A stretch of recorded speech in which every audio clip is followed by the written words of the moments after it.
For decades, psychology has warned us about the dark triad. We have been trained to spot the narcissist, with their grandiose ego and desperate need for validation.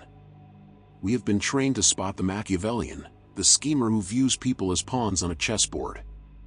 And we have been trained to fear the psychopath, the cold-blooded predator who lacks a conscience. We assume that these monsters are easy to spot because they are cold. We assume that the root of all evil is a lack of empathy. We believe that if someone is kind, if someone listens to our problems, if someone understands our pain, they must be good. But what if I told you that this assumption is the greatest vulnerability in your defense system? What if I told you that the most dangerous person in the room is not the one holding the knife, but the one holding the bandage? Recent studies in personality psychology have uncovered a fourth prototype. A hybrid. A predator that possesses the cold calculation of a psychopath but the warm social intelligence of a healer. They are called Dark Empaths. And unlike the psychopath who breaks down your door, the Dark Empath waits for you to invite them in. Today, we are updating the threat database. We will dissect the 7 behavioral markers of the Dark Empath. We will analyze how they weaponize emotional intelligence to manipulate, control, and dismantle their targets with surgical precision.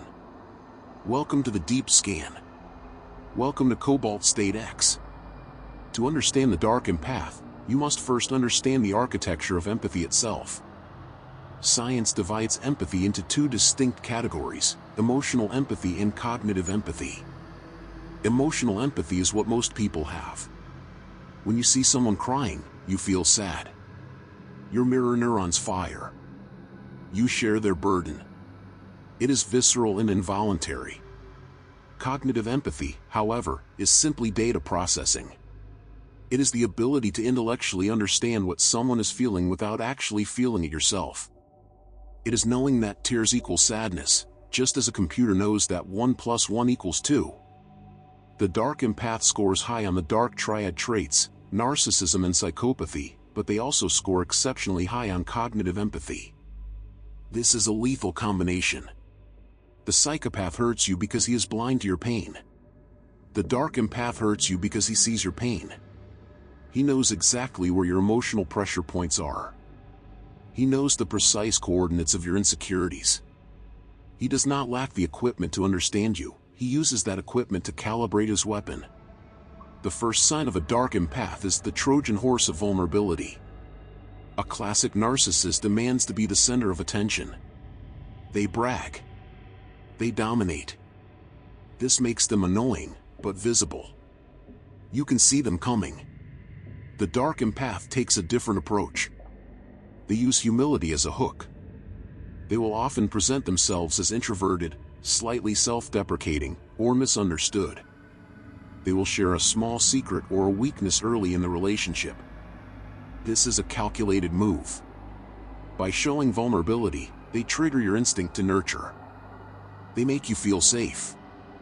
They make you feel special because they open up to you. You lower your drawbridge. You tell them your secrets. You tell them about your childhood trauma, your fears, your failures. You think you are bonding.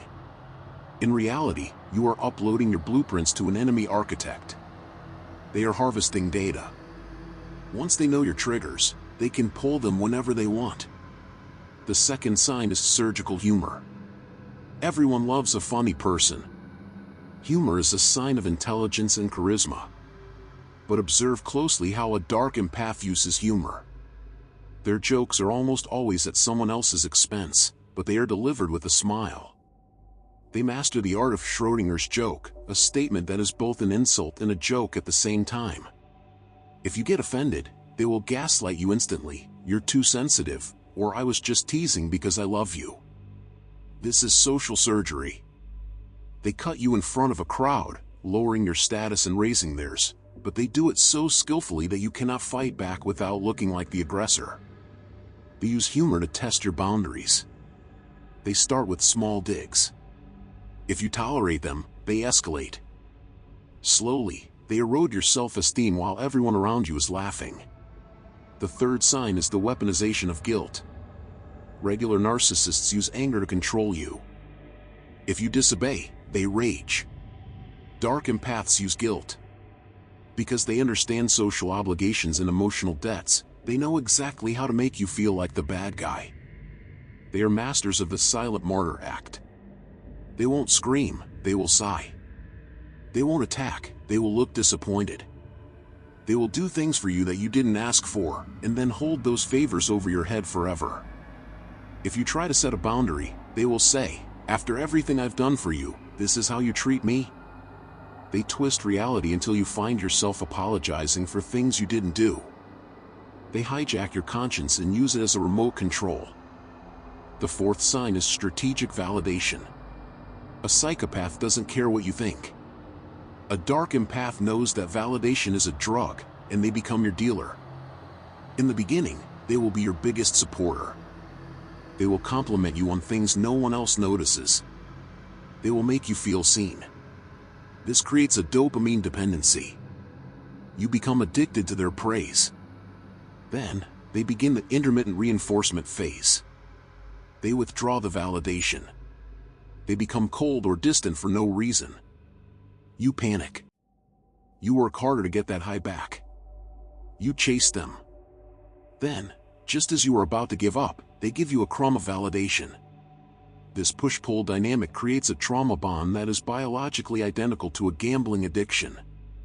You are not staying because you are happy, you are staying because you are waiting for the next win.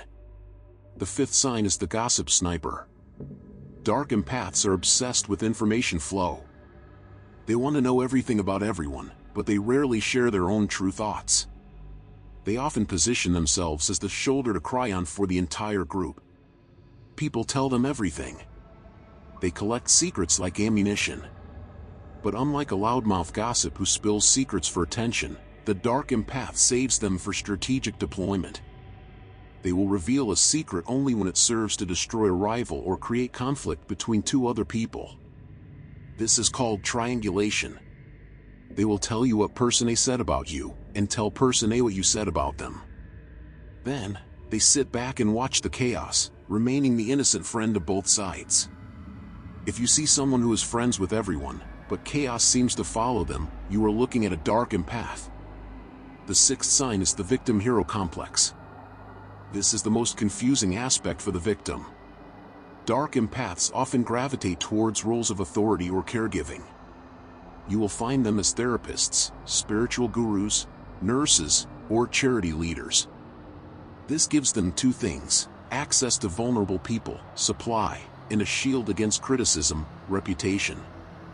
Who would suspect the nice guy who runs the animal shelter? Who would suspect the spiritual leader who talks about love and light? When caught, they instantly flip the script. They play the victim so convincingly that the actual victim ends up comforting them. They will cry, they will talk about their own trauma, they will deflect blame onto the cruel world. They weaponize your empathy against you. It is the ultimate camouflage. The seventh sign is the cold discard. This is the final reveal. The mask eventually slips. When you are no longer useful to a dark empath, when they have drained your resources, your status, or your emotional energy, they do not just leave. They delete you. Because their empathy is cognitive, not emotional, they can shut it off like a light switch. One day, they are your soulmate. The next day, they look at you with dead eyes. There is no closure. There is no remorse. They simply archive your file and open a new one. This sudden switch is often what breaks the victim's sanity. You wonder if the connection was ever real. The answer is, for you, it was. For them, it was a simulation. So, how do you defend against a predator who can hack your heart? First, trust your body, not your brain. Your brain can be tricked by words and logic. But your nervous system detects threats millions of years faster than your intellect. If you feel drained after talking to someone, if you feel walking on eggshells, if you feel confused, that is your primal instinct screaming at you. Listen to it. Second, observe the gap. Watch for the gap between their words and their actions. Dark empaths speak poetry but act with cruelty. They talk about loyalty but gossip about friends. They talk about peace but create drama. Judge them only by their track record, never by their promises. Third, become a gray rock. If you identify a dark empath, do not fight them. You cannot outmanipulate them. They have been practicing this game since childhood. Instead, become boring. Give them no emotion. No anger, no tears, no joy. Give them one-word answers. Without emotional data, fuel, they cannot operate. They will get bored and move on to a softer target. The existence of the dark empath is a reminder that in the human jungle, camouflage is the deadliest weapon. The most dangerous things do not look like monsters. They look like us. They look like friends. They look like lovers. Now that you have this data, scan your perimeter. Look at the people in your circle. Look past the smiles. Look past the compliments. Look at the eyes. Are they looking at you, or are they looking into you? Knowledge is defense. Awareness is armor. Do not let them breach your firewall. If you want to download more classified data on human nature and psychological warfare, verify your clearance by subscribing to the channel. We are building the resistance. Join us. This is Cobalt State X, transmission over.